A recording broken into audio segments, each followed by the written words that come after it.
What's going on, ladies and gentlemen? This is Muscle, and this is another Two-Line Music Hut Entertainment Report podcast. And tonight, we have a Canadian superstar legend in the building. Listen, I memorize my intro, but this guy's accolades and his titles are so crazy, I actually have to read this from my phone. And this is just a snippet of what this gentleman has done, all right? He's a motivational speaker. His achievements and his titles include National UNICEF Ambassador, a Harry Jerome Award winner, Scarborough Walk of Fame inductee in 2015. He's also won a Bob Marley Award, a Canadian Idol judge. He was also Maestro Fresh West's original manager. We're also talking about the founding music director of Flow 93.5 and so much more. You know who we have in the building? We have Mr. Farley Flex in the building today. What's going on, my brother? I'm good, brother. Thanks for having me, man.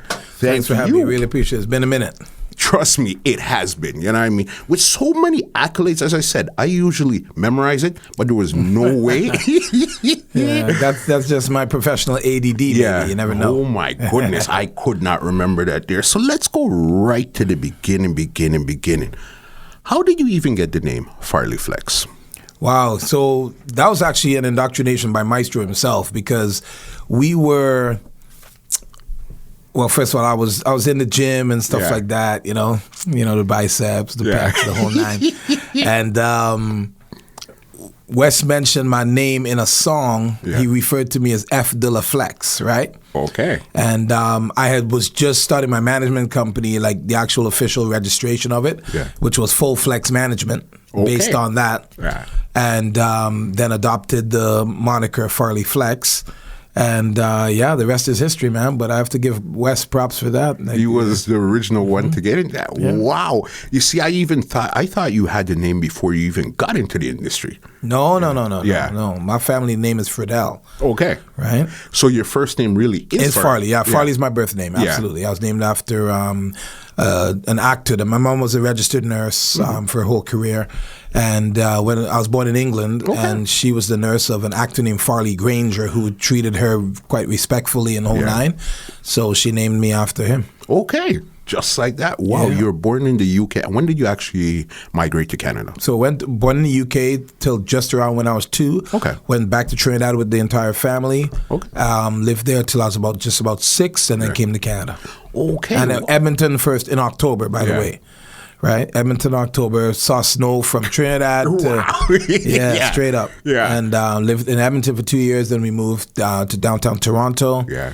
And eventually Scarborough, where I sold all the wild oats. Well, great. That's so crazy. So you've been a traveling man from basically jump. Yeah, travels, definitely. Yeah. And my mom loved to travel. My mother loved to travel and still does. She's 89. This is her 90th year coming up here. Okay. So, yeah, man. That's looking good. So what was your first foray into the entertainment industry? How did you get in the first place? Well, for me, it was like really when I was around 15, 16 years old, I had my first dance, which was a breakdance competition at Roller Palace. Yeah. Right? Myself and one of the top DJs in the city at the time, arguably, was Tony Duncan. Yes. And Tony and I had a dance at a place called Roller Palace where we knew what we wanted to do. I was playing a lot of sports at a relatively competitive level, so I was traveling around the city for basketball, soccer, et cetera.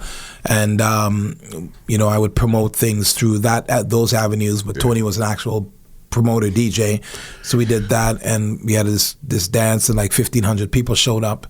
It was a breakdance competition, a regular dance, because we wanted ladies to show up.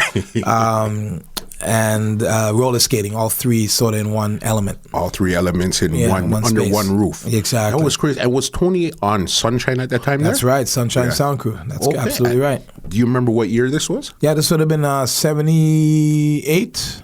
78? Yeah, absolutely. Wow, that's crazy. Okay, so you entered 78, you got your feet wet on the competition there. And then where did you start to go from there? Yeah, so did the odd party back then, but then when I went away to university, I went to the University of South Florida to play soccer. Okay. And when I was down there, I worked with security. I got exposed to the more of the back end side of things as far as artist management without knowing that was an interest. My degree's in finance, so I was always kind of a business guy, entrepreneurially driven. But when I was coming home, my younger brother and my late brother, rest his soul, we would work at a spot called Wizards. Okay. Right, and Wizards is actually where I met Maestro, and that's a cool story too because all the older cats like myself were, in terms of that environment, where we worked security at the front door, and my younger brother and DJ LTD's younger brother, Paul. Okay. A lot of cool cats. A kid named Mike Osborne, hilarious. We'd have these rap battles, and these battles were essentially about me, or us, I should say. At the door, we'd have come up with a rhyme about the bus boys and stuff. They'd corral and come back at us. Okay. But we were annihilating them. I had a little freestyle skill back then. All right. And then one day they got really good. Like I'm talking overnight. Like we go home and then the next day all of a sudden they're like got these lyrics. What's going on? So I was like, what's going on here? So I took Paul and I think my brother in the back, and they took me into the kitchen area, and they opened the swing doors. I see this sort of lean kid with his back to us because he's washing chicken wings. Yeah. Right? Yeah. And they pointed at him and said, that's why we got so good. I said, hey. Yeah. You helping these guys drop their freestyle rhymes? He turns around and just gave a coy smile. Yeah. And that was Wes Williams, who became Maestro Fresh West. That's where I met him. Just like, okay, so then you... So he was Ebony MC then. There were Melody and Ebony MC. That's him and Marlon Bruce. Right, so remember the battle with Cash Money and stuff like that? I remember hearing about that, yes. So, okay, so his original name was not Maestro Fresh. No, it wasn't, no. Okay. No. And then when did it actually change over? Well, when he and I started working together, he had a whole concept ready to go. Yeah. He goes, I'm a maestro, I wear a tuxedo. Yeah. He didn't want to look like all the other rappers in velour suits or whatever at the time. Yes. Gold chain, Kangos, like yours. Yeah. No, I'm just bugging. No, he actually he was very crystal clear in his vision. Yeah. Okay, and then when did you guys actually connect and then start to execute this vision here? So when I came home from school, he reached out to me. He was going to school at Carleton. Okay. And he said, I want to try this and get a record deal. Can you help me? And he knew of the parties and stuff he used to do. And we had conversations. So he knew I had some aspect of business acumen. Okay. And I agreed. I loved the thought of it. And it was early in hip-hop from trajectory standpoint. Yeah. Around what year would you say you guys connected? Well, this is 88-ish, around there. Okay. Right? Yeah. And we got some money together. My mom contributed. I put like $20 in.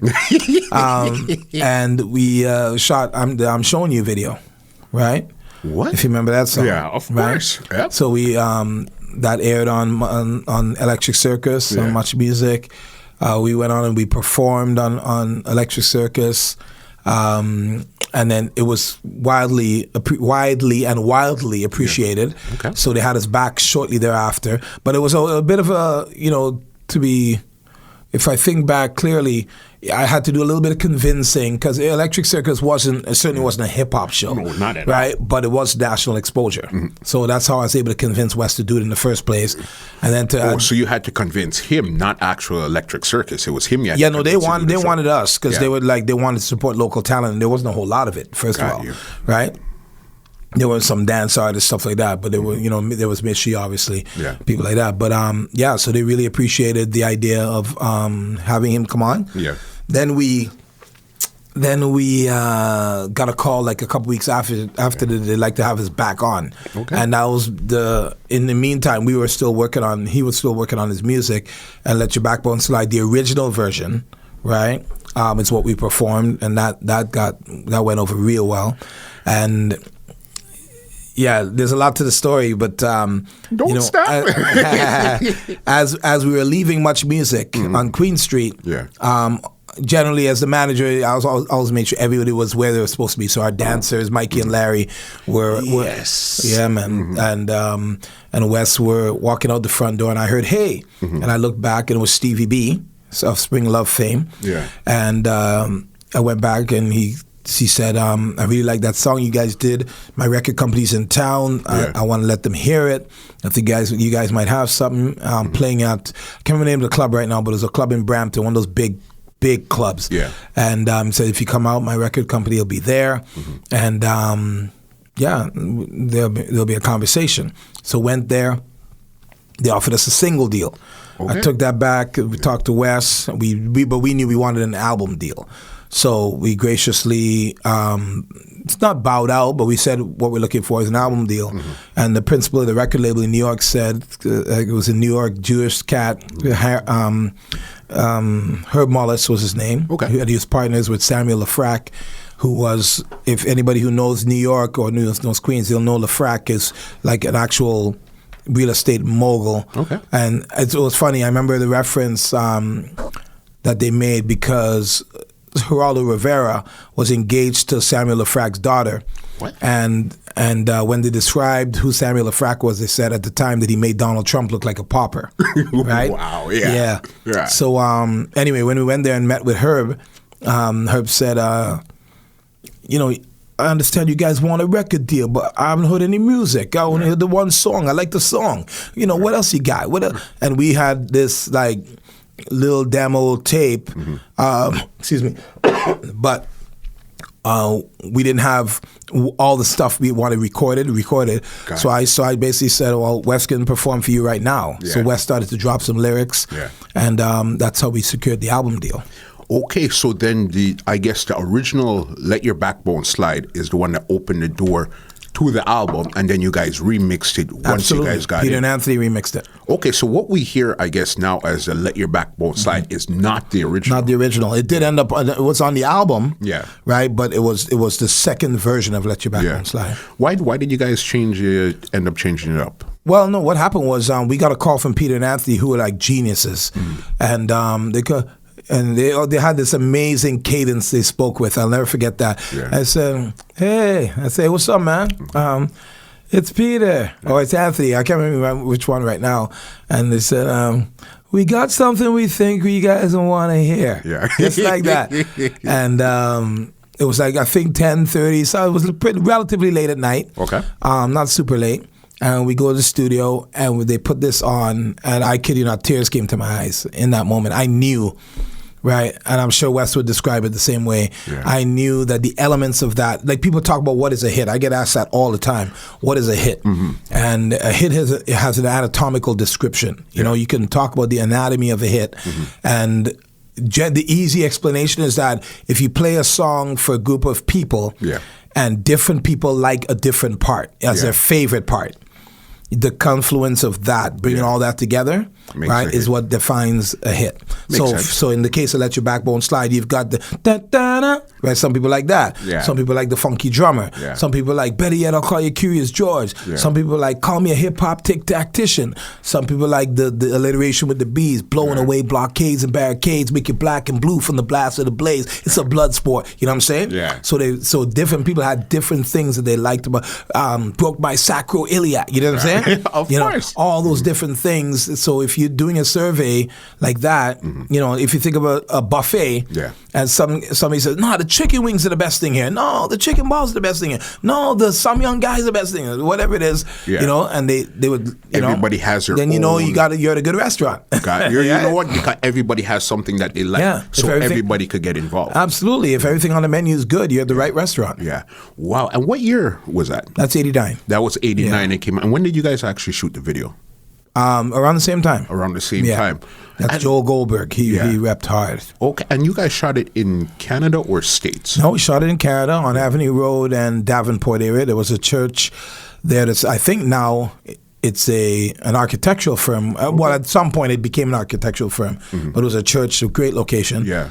And that's crazy to imagine that, because this is early, especially because there's nobody else blueprint to follow at this time here. Right, yeah. The only other blueprint would have been Mishi Me in terms of Wes's inspiration to take the risk of leaving university and getting it done. Okay. And then management-wise, it was Ivan Berry. I didn't know much about what he was doing, but I knew he was Mishi's manager. Okay. And but there was no real roadmap to follow, bro. Yeah, so it's like you're just learning as you go. Absolutely. As you go, and to see the fact that you actually created this monster legendary song. You know what I mean? 31 years later, it's still that staple of a song. Yeah. And as you know, it's been inducted into the Songwriters Hall of Fame, so in his 30th year. So that's crazy because even if you look at the video, I remember seeing you in the video. You're the original P. Diddy. If you don't want your manager up in the video, this and that, come see me. You know what I mean? You were in that video. Even if you look at when did Conducting Things, was that around the same time too? No. That was the next album. Okay. Yeah, that was the second album. So then the big hit off of the first album, what was the name of the first album? Symphony in Effect. Symphony in Effect. Right. The big song was Let Your Backbone Slide. And Drop the Needle. Yes. Don't sleep on Drop the Needle, bro. And Drop the Needle was interesting too because Backbone rose to the top like a meteor. Right? Drop the Needle was a little harder in sound and features and lyrics too. You know what I'm saying? But so that really was, that song gained a lot of credibility to support his career. Yeah. No, that's crazy. And then where did it actually, when you guys seen it started to first bubble, that first album, where did it take you and what was the feeling behind that? Oh, the feeling was euphoric, man, because, there was no, like you said, no example, right? So when you're in a club, I remember Wes and I were in the Falcon's Nest. Yes. And I can't remember who was DJing that night, but they played the record. Yeah. And seeing people react to it is a whole different out-of-body experience, right? And then hearing it on the radio is a whole other thing. And then doing in-stores. We did an in-store in Square One at the HMV in Square One. And so many people showed up, they had to shut down the escalator. Sears had to close the doors like a Saturday afternoon at 2:30 p.m. You know what I'm saying? Yeah. Just incredible. We actually didn't end up really performing fully. Okay, because it was just that out of control. Just crazy out of control. Yeah. So especially from a hip-hop standpoint, because they've never actually seen anything like this before. Right. You know what I mean? So I guess that took you guys across Canada as in touring and shows. Did that take you guys into the U.S. also? It took us into the U.S., not to the extent that we would have hoped, though. Okay. The label we were on, LMR, Lefrak Mollis Records, didn't have a lot of tentacles in the hip-hop.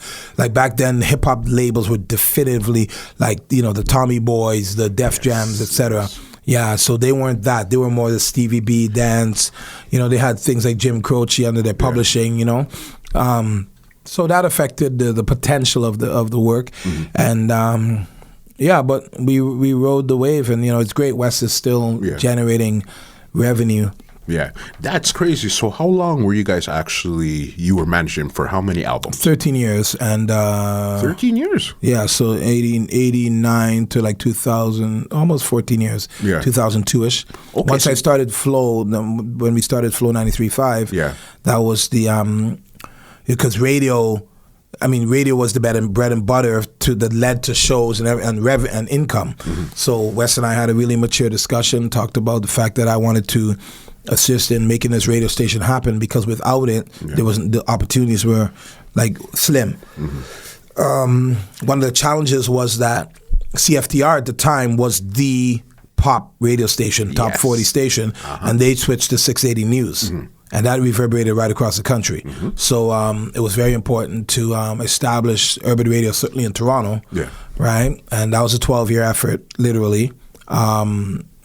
I was involved in the last two efforts. Okay. And the successful one was being the last one and we went on air in like 2001. So I guess it was a 12-year effort because I guess there was pitches you had to pitch. There was a lot of stuff against other stations. Okay. Yeah. So the first time KISS got it, second time CBC got it, and the third time we got it in terms of our efforts. Okay. And then where did you come into play when it came into Flow? What was your role before you guys even got onto air? Oh, I was in charge of the music presentation to the CRTC. So I would have to describe the music, describe the volume of music that existed, this emerging genre called hip-hop, et cetera, and the legacy of black music, really. Yeah.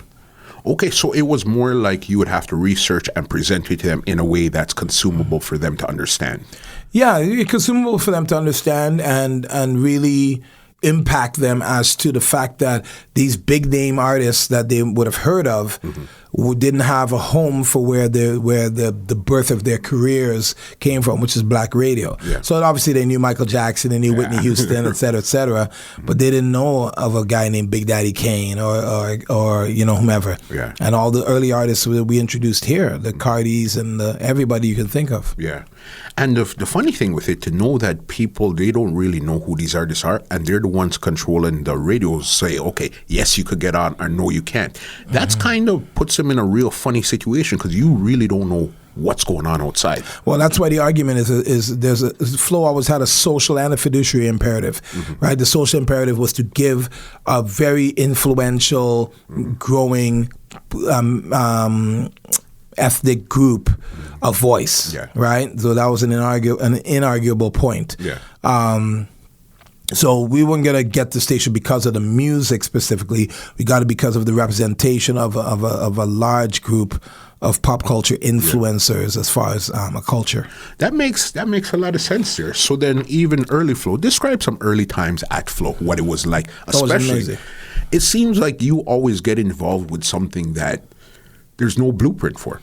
Yeah. You know what I mean? That seems to be your strong point. Let me get involved where there's nobody that really came before me. Let's just try this out. What were the early days of Flow like? Yeah, and to that latter point, I love the art of discovery, even as an artist manager, right?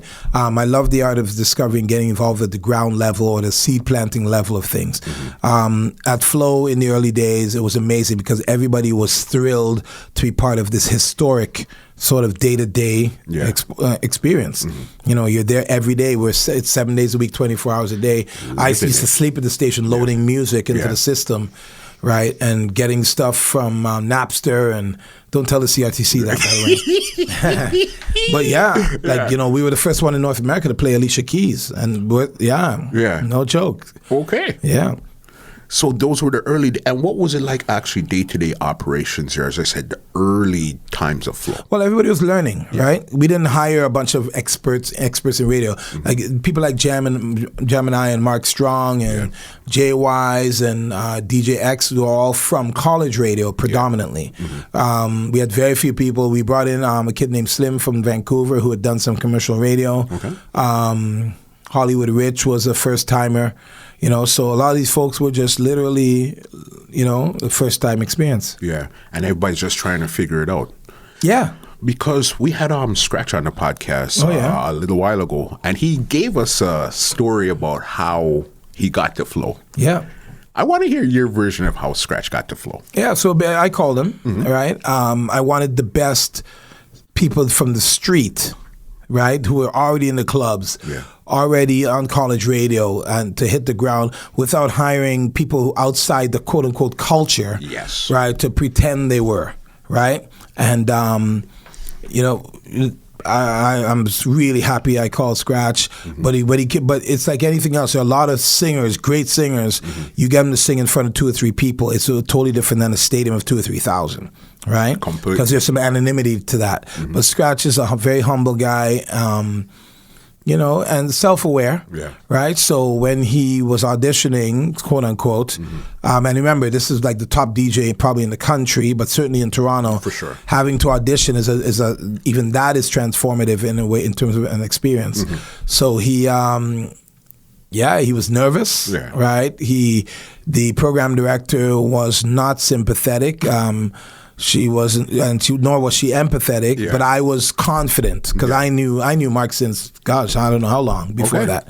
So I just kept fighting for him. I fought for him and I fought for him. I said, well, okay, he's going to go and he's going to come back and and then but I was. There was no way I was going to start Flow without Scratch. Yeah. Like in terms of my role.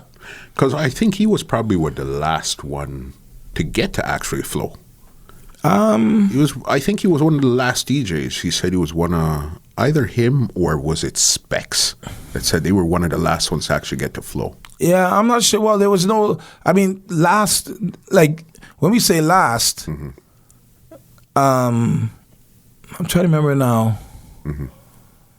These guys were all on for like within the first breath of the station. Yeah. You know what I'm saying? So their lashes first when you think about it, right? You're right. You know what I mean? Even Specs, when I was talking to Specs too, he said that a lot of times you would actually bring him in to the station and show him how to program the music and all these stuff. He even said there was a time where, what was the owner's name again? Denham Jolly. Denham Jolly came in and saw Specs in there. It's like, yo, turn to you. Who is this guy and what is he doing? Yeah. It's like, and he ran him out, and it's like you almost had to say, you know what? You almost had to beg for him, say, you know what? No, I'll take care of everything here. Yeah. You know, Denham is a very astute businessman, but his responsibility was not the music. I mean, he knows music as a music lover, but the business of music is different than just being the fandom of music. 100% agreed. All right, and how long were you actually over at Flow for? I was there, excluding the effort to get it, I was there till 2003 when I got the offer to do Canadian Idol. Okay. Yeah, and I actually overlapped that for a year. And then I left Flow and did only Idol for the remaining 5 years. Okay, so you were on Idol and Flow for a same time. Yeah. I didn't even, but you for were a whole year. You were an on-air personality on Flow. Oh, absolutely, I was. I did the old school show. Yeah. Yeah, Reflections, spelled with an X, by the way. Yeah, I didn't realize that. Yeah, man, my DJ was Christopher Michaels. Yeah, makes sense. You know what? Because you guys are from the same generation, same school of thought. Chris? Yeah, absolutely. You know what I mean? Yeah, so man. it makes sense. Where you He's say, okay, was one of the best DJs, but certainly, at the pinnacle as far as the old school music. Yeah. No, that's crazy. All right, you brought up something gigantic in your career. Yeah, fun stuff, man. Canadian Idol. All right. How did that even come into play? Did you seek them out, or they seek you out, or was mutually you guys were seeking each other out? No, I got a call. The lifeline of Canadian Idol was 1 year behind American Idol. So I'd heard of American Idol, but I didn't watch it. Yeah. And I knew I barely knew who Kelly Clarkson was, but I was aware of it. And I know my kids watched it, right?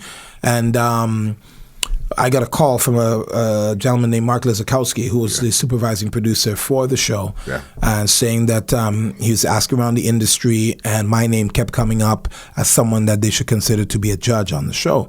And I'm very in tune with myself. I know my loves are entertainment, sports, and people. That's everything I do falls in 1, 2, or all 3 of those lanes. Makes sense. So when I heard the word music in the offer, I often tell the story. That's something I would have done for free. But, I can say that 10 years later. After the fact, yeah.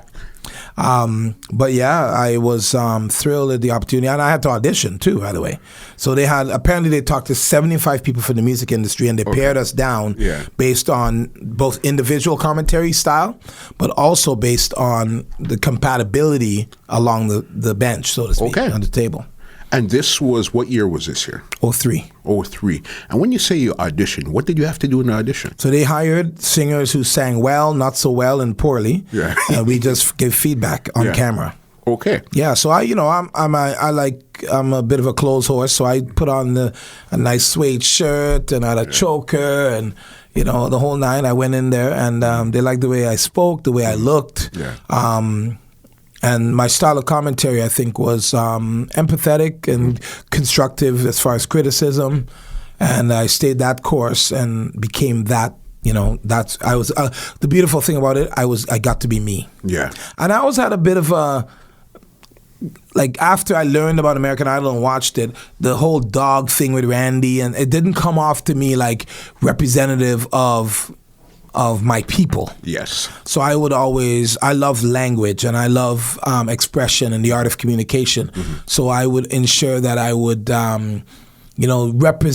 positively represent the intelligence of black people, the style of black people, the compassion of black people. You know what I'm saying? And yeah, so that was a great time, man. Something like that makes sense, especially now you're being beamed nationally as a black man to homes that they probably haven't really encountered black people in Canada in those places. Absolutely. So then when they see you, that's basically, okay, they see the hip-hop videos and all this, but then they see you as a stark contrast to what they usually see in the videos. Yeah, the media couldn't hold me back because it's live TV to an extent, and John Brunton, the owner of Inside Productions, was an incredible human being. Yeah. He loved human character, and he encouraged us to be ourselves. Like he he knew us really well. He got to know us really, really well and push the right buttons to get the most out of us that he could.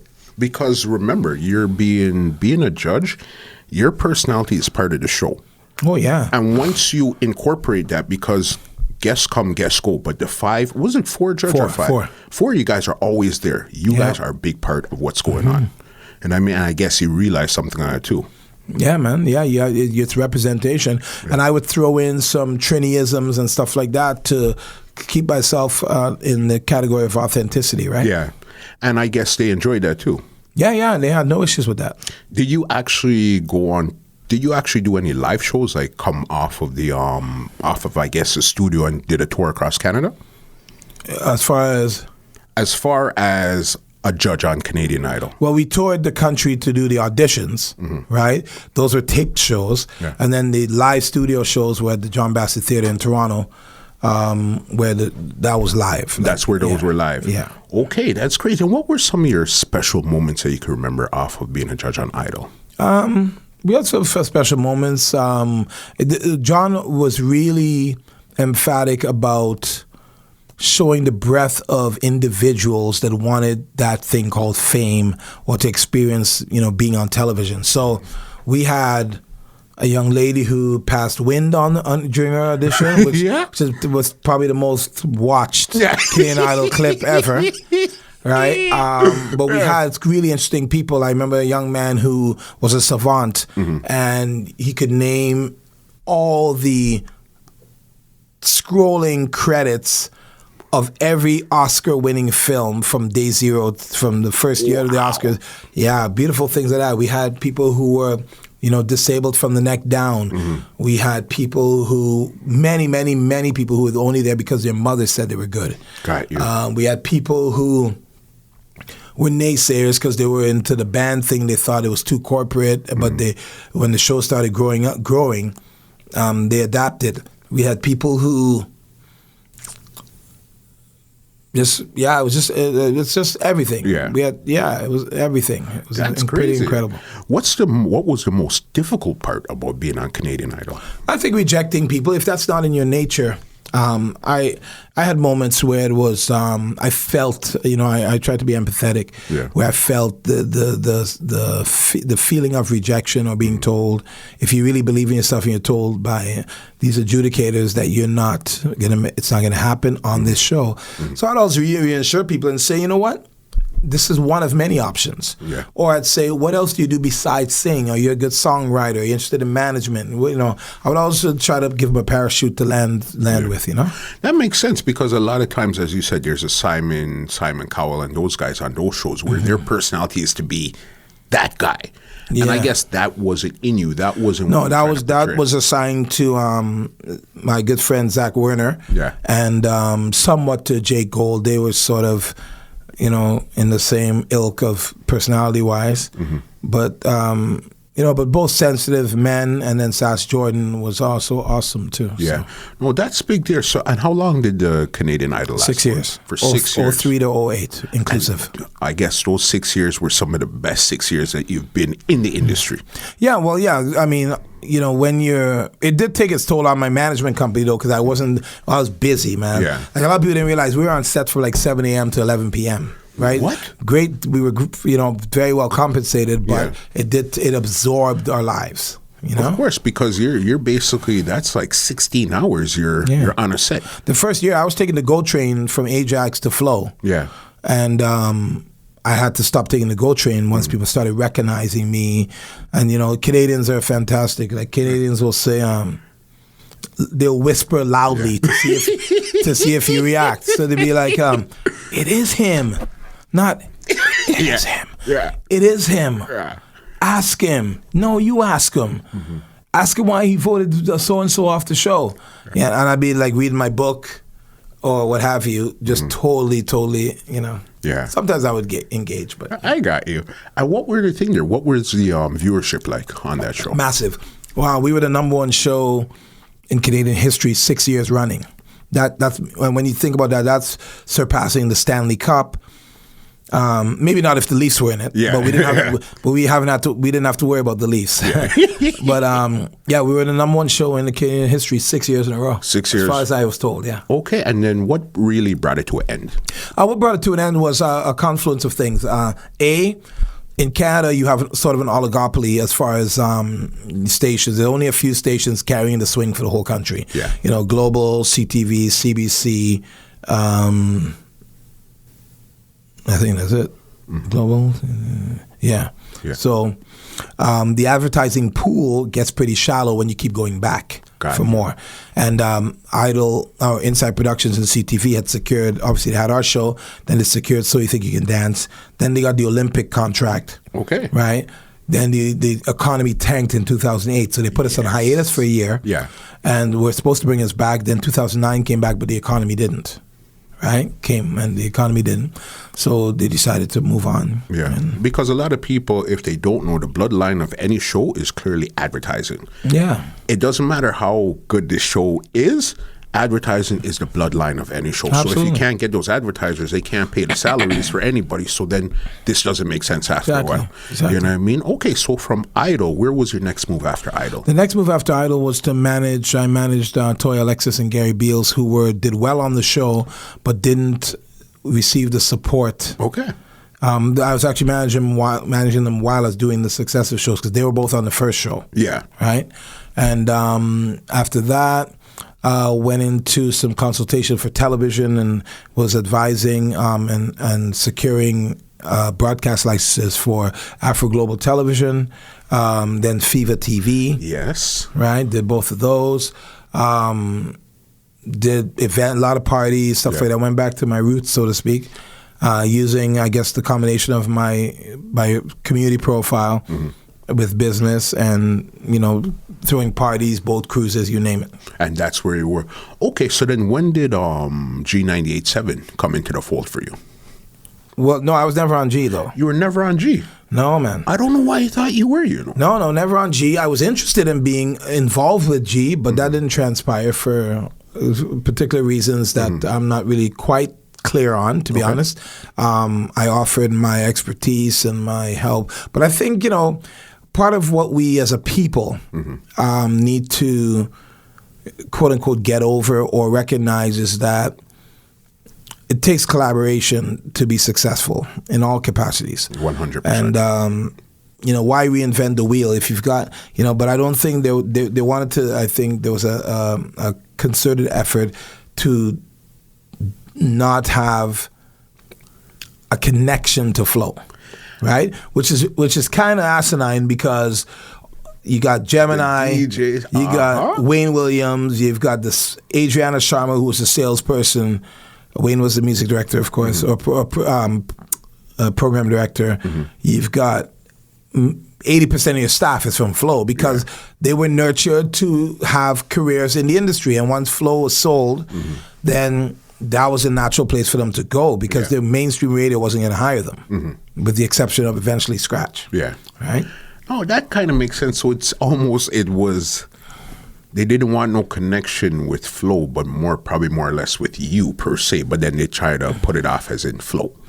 Maybe. I think, my personality from the standpoint of the role I would have played would have been one of influence, right? But I definitely wouldn't have replicated the Flow format because it didn't make sense for G98 and still doesn't. Yeah. Right? But I think that was maybe a misjudgment on the parts of the decision makers. Hindsight is always 20/20. Look back, it's just one of those things sometimes. You know what I mean? Yep. I know you're also a motivational speaker. What motivates you? What motivates me is the potential of black people, right? I look at the resilience we've shown. I look at the odds and how we manage the odds that have been against us for 400 odd years, and we still strive and persevere. You open a gate, or if we open a gate, we flood it with brilliance. The incumbent society has really only left three avenues wide open for us, which are entertainment, sports, and crime, quite frankly. Okay. And the crime is only proliferated because we are an oppressed people, we are marginalized people. There's anti-black racism, there's systemic racism, institutionalized racism that keeps us out. So if you don't excel in music and sports, which have very low probabilities of success, the fallout is going to be massive, and survival is going to be what it is. And even, when you're educated, in many circumstances, you're still not included. Yeah. It helps. It raises the odds, but not to 50-50 when you and another person who's not of your color are applying for the same gig, right? And in this country, as in the United States Constitution had us described as 3/5 human. Yes. Right? So if you don't disrupt that narrative somewhere down the lineage of a family, a white family, then there are people walking around right now who still think we're 3/5 human because nobody's disrupted that narrative. And in Canada, some of the great heroes, so to speak, of our history, people like J.S. Wordsworth said, black people aren't suited for Canada, and things like that. That was said. Oh, absolutely, absolutely. And those things, they don't waver, they don't shake me, but they shake. I see our brothers shooting each other. I know why. It's colonization and the transatlantic slave trade, just as residential schools and the colonization of Aboriginal people in this country, our indigenous brothers and sisters, right? We know what the wound is, but the wound has yet to be acknowledged by the person who inflicted it. Yeah. You know what I'm saying? So you would think it's more the person that inflicted the wound is the one that has to acknowledge it, and then that could start the process of fixing the problem. Well, yeah, from a symbolic standpoint, if I knock you out and my brother apologizes for me, yeah. You were the aggressor. Yeah. You know what I'm saying? You need to hear from me that I'm genuinely remorseful for what I've caused you, symbolically, right? So that your relatives could say, we forgive him. Yeah. Because he apologized to his brother. You know what I'm saying? Yeah. And that would start the process to actually get on a better path than we are right now. Absolutely. And I do believe that a couple of things have me tremendously hopeful right now. There is a heightened awareness about our heritage and Africa. Okay. I don't know if you're aware of this, but there was a whole sort of exodus during the Christmas holidays of 800,000 black Americans went to visit Ghana.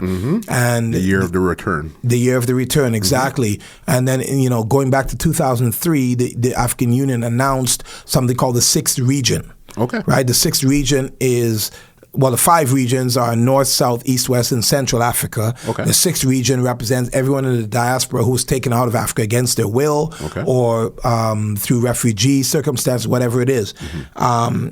And then when you read into these things and you find out France still collects $500 billion in taxes from the French countries in Africa. What? Per year. Yeah. Per year, right? Even if people say Africa's corrupt, only 50 billion, right? Not that that's a small amount, but only 50 billion leave the country through corruption. 500 billion leave just to France for taxes. That's not Portugal or definitely not. Well, now thankfully South Africa's changed regimes and everything. But you look at the British, obviously, we're the worst of all the perpetrators.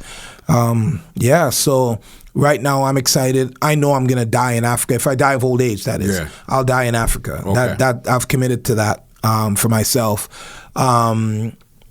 I love what's happening there. I love that, my good friend from Dreammaker Developments, Isaac Olawalafe, is part of an infrastructure build that for 5 countries in Africa. Okay. I love the fact that, a lot of the influencers, the Will Smiths, the Drakes, etc., are buying land like crazy in Africa. Okay. Yeah, man. Yeah. I love that Africa is starting to recognize those of us who were taken out of Africa, what we can bring because of the mass amount of education we've attained amongst us. So all those things excite me greatly. That makes sense, especially somebody like you. I know you've actually been to Africa. So you're not just talking from a North American standpoint. No. You're talking about somebody that planted their feet on the ground, smelled the air, looked around, and felt and touched everything that was going on. No, I haven't been there yet. Brethren, you hit the nail on the head, smelled the air. Yeah. When you, as a black person, touch ground in Africa, it's an earthquake in your soul. Yeah. I kid you not. It's like an earthquake in your soul. It moves you and it's high on the Richter scale, and it's sustained, like for days. Like it's mind blowing. You know, it's like I in the work I do in the community, I do everything through the lens of what's called the social determinants of health. Okay. Right, which are a list of things like, relevant to this conversation, a sense of belonging. It's part of your health. Yeah. Right? So when you go to Africa, you feel like you belong, bro. Mm-hmm. You know, it's like when you go to the islands, you feel like you belong, but you still know, first of all, you're not speaking your own language, right? So Swahili is our language, those of us who are West African descendants, at least, right? So it's a whole different thing, bro. Whole different ballgame. How many times have you actually been to Africa? And what parts of Africa have you been to? Ghana, Sierra Leone, Kenya, Malawi, South Africa. Yeah. Okay, five different countries on the continent. That's big. And what did you find was the biggest difference in each country from place that you to went place? to? Yeah. The only real visual exception would have been Kenya. The people look different than the West Africans. Okay. And the Malawians look very similar to West Africans, right? South Africans also look differently. I guess pretty distinctly different than the Western and the folks in Malawi. But, Ghana, Sierra Leone, those parts that's definitely us. Like you could hear, Africanisms that you can associate with Trinidad, Jamaica, et cetera, et cetera. When you look around, you see, okay, this is where it originally came from. This is why, okay, all of us, if you've ever talked to somebody from Guyana, Trinidad, Jamaica, Barbados, and you speak about your parents, we all basically we feel like we lived in the exact same house. Yeah, exactly. Because everything happened the exact same way. Black parents do this, West Indian parents do it's the exact same way. So then clearly, when you go to Africa now, you understand, this is where it came from. Absolutely. This is why we're the exact same. Absolutely. That's actually the case. Yeah, we only have a different dialect, but we're the exact same people. Yeah. You know what I mean? That's big right there. You got it, bro. Now it's February, Black History Month. Yes. The initiatives that you're involved in, you're probably one of the best people to speak to. You see the violence in the streets right now, from Oshawa to Georgetown and everywhere in between. What do you think is the problem? And then what do you think is the solution to the problem? Well, I think the problem has to do with cultural identity and the lack of it. Like I said, the social determinants of health determine all these things. So, educational attainment.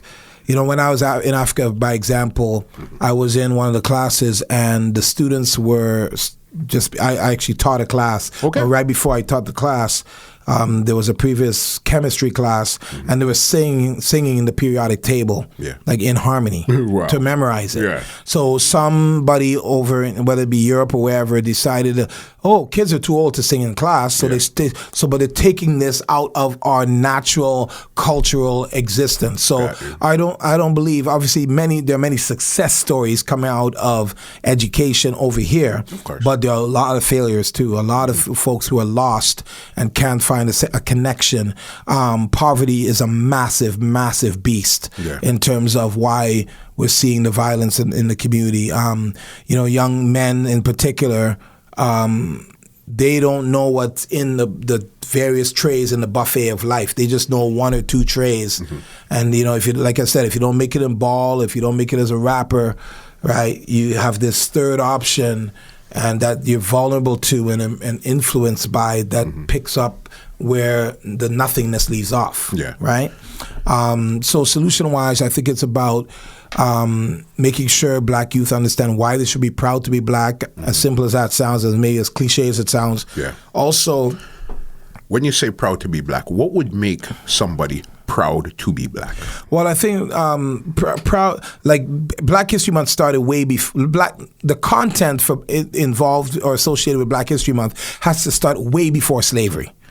You can't focus on slavery because you're starting off negative, right? You got to focus on when we were dominant, or at least independent, indomitable, et cetera, as in our history, so that people could connect to. If you could connect to your past, then it gives you a picture of what's possible in the future, right? So we took myself and my business partner and my sister's organization took about 1,200 kids to see Black Panther. Okay. Right? At Yorkdale and right here in Malvern. Yeah. And the reason we did that was because we knew that the sizzle of superhero movies is one thing, but seeing Wakanda is who we are. That's the undisrupted version of us. Yeah. Slavery and colonization disrupted our legacy, right? But doesn't mean we can't get back there. It's just a speed bump in the timeline of existence, For sure. right? So we have to hope that or impart on our young people that they're greater than what they've been told, right? Because what they've been told was not told by their own people. It's told by the media. It's told by teachers. I spoke to a mother today whose son has an 85 in math. His lowest mark is a 69 and in grade 8, and they told him he should take all applied in high school. Yeah. Okay, what's your point? What are you trying to say? Wow. So they're putting a ceiling over the kid. Like, college is an option. There's nothing wrong with college, but it's not your only option. So therefore, don't suffocate a child's potential by saying, take applied in high school, you'll do well, you get all A's. How's that get you into Harvard or Queens or U of T, Trinity College, et cetera, et cetera? Cut out a lot of their options. Absolutely. So these kinds of systemic issues and microaggressions and so forth are not productive to our success. So in terms of success, we live in this hemisphere. We have to comply with certain pedagogies and all that kind of stuff. But at the end of the day, it's support. So that leads me to one of the things I'm excited to share with you is a project we're doing right now called Say It Loud. And Say It Loud is incredible. It's there was an RFP put out by the Department of Heritage at the federal level. When you say RFP, what is an RFP? That's a request for proposal. Okay. Right? And we responded with this concept called Say It Loud, which comes from the old James Brown, Say It Loud, I'm Black and I'm Proud. Right? And to promote Black pride and positive cultural identity. And, it's about technology, entrepreneurship, social initiatives, fashion, culinary, visual, and performance art are the categories that young people ages 14 to 29 can submit their ideas, whether it be from concept or completion and everything in between, right? And that's all going to be funneled up into an adjudication process that identifies the kids who speak to Black pride and positive cultural identity the loudest. Yeah. Now, what's interesting, we're having discussions about this, and this will be interesting for your listeners, is that when we talk about Black pride, people tend to wonder, is it pride as in LGBTQ? Right, but it existed. Black pride itself exists basically about being proud to be Black. Just to make that clear. The board. Yeah, got you. You know what I'm saying? And that's no not showing any deference or anything to the LGBTQ community, because we're all human beings. It's right across the board, including Black. Exactly. So it's about being proud to be Black. Yeah. Right, and.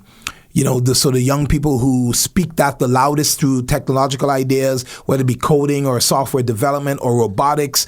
If you go to the entrepreneurship, what are you opening, and how does it align? So, for instance, from a social initiative standpoint, if a young person comes up with a brilliant way to raise money for lung cancer, but another young person comes up with an equally brilliant way to raise money for hypertension or diabetes or sickle cell anemia, which are 3 diseases aligned with Black people, for sure, from a per capita standpoint, then that's going to gain more favor because it speaks loudly to the betterment of Black people. Yeah, the focus group, exactly. So very exciting. And the way it's going to work is we're doing stakeholder meetings right across the country. We did Halifax this past weekend. We're going to Calgary this week, and we're going to meet with local stakeholders who work or serve the Black youth population, and who will then be the local voices of the project, along with the overarching marketing and social media work that we're doing. Yeah. Right? Then on top of that, once that phase is through and the submissions come in over a 3-month period, there'll be a 2-month adjudication period where we identify those loud voices, so to speak. And we'll select from that national collective individuals to attend the first Say It Loud National Black Youth Conference in Ottawa 2021 for Black History Month, which is the 25th anniversary of Black History Month. The 25th anniversary? Yes, 25th anniversary of Black History Month, but it's in 2021. Yeah, I didn't know. For some reason, I thought Black History Month was around a lot longer than 25 years. 25 years. That's it. Yeah, and thanks to Gene Augustine. Yeah. And so those youth will receive some funding to further develop their projects. They will be showcased and profiled and positively portrayed to change the narrative like I said, that three-tier narrative or three-pronged narrative of basketball, hip-hop, and crime. And the conference the summit will transpire. It's biannual, every 2 years. Okay. Right? And it also... what's really beneficial here is all applicants will have access to the website, which will offer grant writing services, public speaking training, business plan writing services, wellness tips, you name it, right? So it's a holistic wraparound type model for the young entrepreneur, young technological mind, or young creative person to take their projects further. We'll have an e-commerce base for their products when they first come out, so they can sell to the website population and what have you. We'll have newsletters and profile features for everybody, like in a cyclical manner, right? Just short, just to give them a platform and a little boost, you know what I'm saying? Yeah. And that's big right there, because you're actually, it's almost like you have a Robin Hood mentality, where this is everything that I've learned along the way. I'm going to put it into something that could be consumed by the masses, the people that I want to get to, and this is how it's done. Because as you said, there is grant writing. All of these stuff at one time was hidden. There was one or two people that knew, okay, this is how he did it. Yeah. Okay, we have the internet now. The internet would show you all of this. That's good. But you now that went through it, you're going to hold their hand and say, listen, step by step, this is how it's done, and I'm going to show you how it's done. Yeah, you pay it forward with interest, my man. Yeah. No, that's crazy. When it comes to your legacy, when it's all said and done, what is your legacy going to be? Well, I encourage people to live their legacy while they're here. So the said and done is not really in my vocabulary. I encourage people, you live now for what you want to be remembered by in a conscious, real-time state of mind. You know what I'm saying? When I've never heard a negative eulogy, so having great things said about you at a eulogy is not necessarily all that special, right? But if people can say that you influenced their life while you're here, then that's a good look. That's a lot special. Yeah. While you're living, and they could say yay or nay. Yeah. That makes sense right there. What's next for Farley? Because you've done so much. What haven't you done that you want to do? Something you haven't got into that you really want to get into? Well, I'll answer that in two parts. What I'm doing now that I'm really interested in, I've got an eSports company. We're in the gaming world. We're doing a lot of stuff with eSports. You're over on the eSports side. Oh, yeah. Smart guy. Smart Farley. Yeah, man, because, again, it engages youth, right? And I look at the things that engage youth, and I want to be part of those things so that, not as a gatekeeper, but as a steward, you know what I mean? And, we've created an esports union called YesU, Youth Esports Union. We're going to bring a grassroots approach to an accessibility approach to esports, because there's cats out there making millions, right? We can't, and this is not just a black thing. This is a youth thing, where just creating access for people. That's under a company called Gravity Sports, and I've got True Gravity Agency, which is a speakers bureau, True Gravity Productions for television production. Then I have my original production company. We have a show in development with CBC right now, and that's pretty cool. It's about a rapper from Newfoundland who travels across the country to Toronto to validate his skills. Lots of really cool stuff, A rapper from Newfoundland. Yeah, white rapper from Newfoundland with mad skills. So it's like Ali G meets 8 Mile. Yeah. Literally.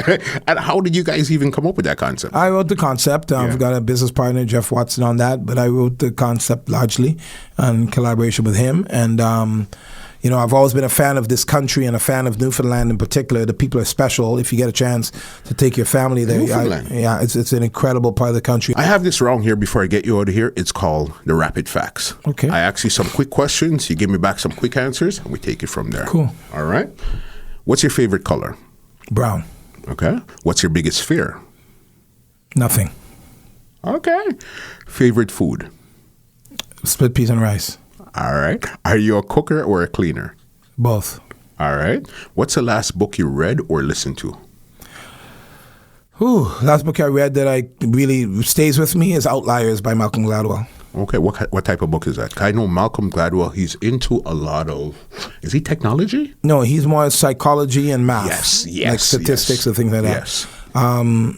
And that book is, Outliers in particular, talks about how the obvious is not the obvious. So, for instance, many of the national sports teams, the predominance of the players are born between January and March, because when they were 4 or 5 years old, if you're born in January and another kid who's trying out for the same team is born in October, you're almost literally 10 months more mature physically, et cetera, than that player. Yeah. So we're leaving a lot of talent behind, and saying to a kid in hockey or whatever it is, that telling their parents they should play soccer or try another sport. But then when that kid's 10 months later, had you kept them, they would have caught up, right? So I'm very interested in that kind of thinking. I'm very out of the box. I believe anything's possible, which is part of why I'm fearless, right? Clearly. You know what I'm saying? Really important. You can't be fearful and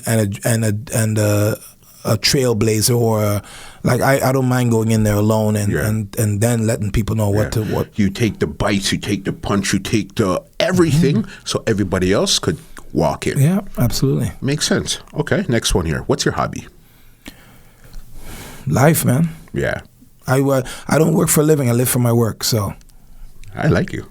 All right. What's your hidden talent? Probably writing. Okay, you're a writer. What type of stuff do you like to write? Both poetry, fiction. I don't do it, but I can do it. Okay. You know what I'm saying? All right. How do you relax? Movies, TV, movies, friends. I'm 12 years old with my friends forever. Yeah. I get it. Yeah. That's what keeps you so curious. Yeah, man. I wanted to know and wanted to try. You got to be curious about your potential and curious about everything around you. Of course. Talking about movies, what's your favorite movie of all time? Of all time? Well, I can give you a few. Antoine Fisher was one. Usual Suspects was one. Big movie. Godfather was one. A recent movie I just saw, Loose. Yeah. With that killed Kelvin Harrison Jr. Yeah. I believe that's his name. He's a black actor from New Orleans originally. He's in two movies right now, one called Waves and one called Loose. I think he's the next Denzel. I'm calling it. Yeah. He is the next Denzel. All right, you put it on record. Yeah. We're going to bring it up when it happens. Perfect. All right. One song that had the biggest influence on your life. Nina Simone, Feeling Good. Yeah. In terms of consumption, Backbone Slide, obviously, in terms of involvement. Yeah. Crazy right there. Do you prefer water or juice? Juice. Okay. Team juice here too. Okay. Something salty or sweet? Sweet. Okay. Last one here. Your favorite comedian of all times? Of all time? Chris Rock. Yeah. Chris Rock and Dave Chappelle, but Chris Rock, I like how brazen he is through intelligence. Yeah. And I guess that's really, for you, it's really intelligence. But because you're intelligent doesn't mean you're boring. No. You can be intelligent and be into anything you want to be into. Absolutely. And I guess that was, at one time, there was a big separation. If you're into hip-hop, that means you're like a thug. You're not really intelligent. No. But knowledge is worthless until it's applied.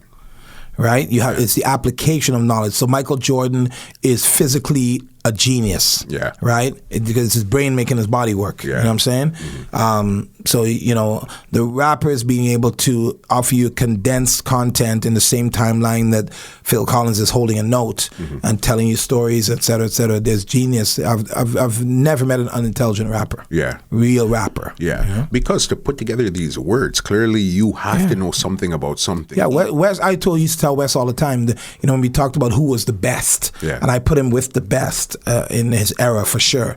And I said to him, if a Harvard professor was grading his poetry, he'd get an A. No question about it. Because he understands how to put it together. Yeah, alliteration, his back phrasing, his topic back and forth. It's just wicked. One last question before I get you out of here. When it comes to the Canadian industry for urban music, why do you think still after you came into the business 88, 89, we're now in 2020, why do you think for urban music there still isn't a structure and infrastructure for Canadian urban music? Well, I'll tell you. And we have for the past 10 years the biggest artists in the world. Right. Yeah. But I think two things have happened. If you look at landline technology, for instance, in the cell phone industry or in the communications industry, places, third world countries that were vying to get better landline service, then cell phone technology came along and they no longer need landline service. Yeah. Same thing's happening in music. Internet comes along as the parallel to the cell phone. Okay. And you don't need labels anymore. Yeah. You don't need the landline A&R guy anymore. Yeah. He's no longer relevant because you have direct access to the consumer that he was going to tell you who you might appeal to, he or she, right? So now you can determine that on your own through a number of platforms, number of mechanisms, through social media, all the different, from the Colors website to Spotify to YouTube to you name it, it's right? There. So I think those days are passé composé, bro. Like you don't need them anymore, right? So I'm not looking for Canadian music infrastructure. What I am looking for, though, is the plethora of acts that are out there having access to venues and live shows. Because while the internet's opened up a massive floodgate, there's a tsunami of talent coming into the internet. For sure. Flowing in, but the venues are not there. So that's why you're seeing things like living room concerts is starting to happen and all sorts of performances in different types of places because there's no way you could keep up in terms of construction and venue development to match the amount of artists out there. So I've got a plan for that. Which I will not share now. All right. Listen, I know you have 30 gazillion plans ready to go. It's like, Farley, you're amazing, and especially I appreciate that, bro. Black man, and it's like you're intelligent and you're still down to earth and you get it. You could speak in the boardroom or you could speak on the streets, and that, especially from a Canadian standpoint, is almost unheard of. Yeah, I call it from the block to the boardroom, right? And it's, growing up and being exposed to certain things in the community and still having a love for learning, a love for language that my mother really instilled in me and my siblings. Yeah. We are a debating family. We're a family that can address issues from all angles. Yeah. And to be able to apply that to my career was always fun to do. And entertaining people, like I said, entertainment, sports, and people. Like playing sports obviously helped my maturation process, no question about it. Looking at how sports and music integrate with people is also a beautiful thing. Yeah, man, that's my ESP, entertainment, sports, and people. You know what I'm saying? It makes sense. And I think lastly, that whole balance and duality of the block to the boardroom, it keeps you relevant. I manage a 15-year-old artist named Ryan Douglas, right, and a 19-year-old female artist named Whitney Otis, who's from way up in Matisse, Ontario, town of 650 people. So I get to interact with them and have a pulse of where the young minds are at. You know what I'm saying? And it's great because she's white, he's black, he's Brampton, she's way up near Kapuskasing. Yeah. So two different perspectives on the same world. Yeah. Right? So to me, if you love youth, basically. Absolutely. Yeah. So if you love life, you got to love people. Right? Yeah. And to love people, you got to love yourself. So crazy. Farley, the floor is yours right now. Any words of inspiration, leave some contacts, anything right now, the floor is yours. Okay, so I really want to push the Say It Loud initiative for Black youth because that's going to be a game changer. If you have aspirations of working for yourself, knowing that systemic and anti-Black racism is set up to keep you out, we saw what, I don't know if you saw Joaquin Phoenix's speech. No, I didn't get to see it. No, I heard about it, but I didn't get to actually listen or see it. Okay, so to paraphrase, what he said was that he felt conflicted up there receiving the BAFTA, which is the British Film Awards, because he felt as though that people that he felt should be up there were not there because they've been made to feel left out. He's talking about, and he said people of color have been made to feel left out. And he felt that he stated that those who have created and benefited from systemic racism should be the ones to unravel it. Yes. You know what I'm saying? You created the problem, you fix it. Absolutely. And so for me, Say It Loud is going to that platform that both the experience of representing your culture with pride and representing your cultural identity is great. Then the support mechanism that was never there because we have a lot of families that are struggling, they're overcapacitated, single moms, etc. This is something that's going to augment the love that your parents brands can give you, but they may not have the access, whether it be financial or proximity or whatever it is, to provide for you. So a website is an accessible thing even if you're under a rock, right? And we mean for this website to be a game-changing experience for all youth who have aspirations of taking whatever it is they want to do to the next level. Like I said, it's technology, it's entrepreneurship, it's social initiatives, it's fashion, culinary, visual, and literary arts as well. For sure. Visual, literary arts, and performance arts. Yeah. And what's the actual website where they can check out all That's sayitloudcanada.com. Yeah. And same thing with all your IG and everything. Say It Loud Canada is the all this social media tags and all that. Okay. And if they wanted to catch up with Mr. Farley Flex, as I told you earlier, when I looked on your LinkedIn, you have 7 job titles. If they want to keep up with you and find out everything you're doing, where could they find you on social media? I'm gonna have to do a website. I'm not the best at quote unquote self promotion. Yeah. But I do need a presence online that's gonna be a little more accessible to others. Because that's part of what I want to be, is accessible. But right now it's 416-998-6562, my brother. Just like that. And my email address is depends which company. If it's community, it's Farley at urbanres. That's with a Z, solutions.com. Yeah. If it's music, entertainment, in that realm, television, one of them is FFlex, which is my first initial and last name, at plasmacorporate.com. Yeah. If it's eSports, also television production, public speaking, things like that, it's Farley at truegravityagency.com. And if it actually, for esports in particular, it's gravitysports.com. And it's gravity with an E. So GRAVITE sports. eSport. Right? .com. So Thank you. Those are the places I'm at. Farley. My brother. Thank you so very much. This was needed, especially for Black History Month. Somebody like you that we've seen from the past, over like 30 years now, to right now that's still active today, I needed to sit down with somebody. I appreciate you, bro. So they could see you from the entertainment side to the corporate side to the activist side. And I mean to the motivation side. It's been amazing. Thanks, brother. Appreciate it. Thank you. Well, keep up the good work, man. Thank you. Well, ladies and gentlemen, this is Muscle, and this has been another Two Line Music Hut Entertainment Report podcast, and we are out. This podcast is brought to you by www.twolinedmusichut.com.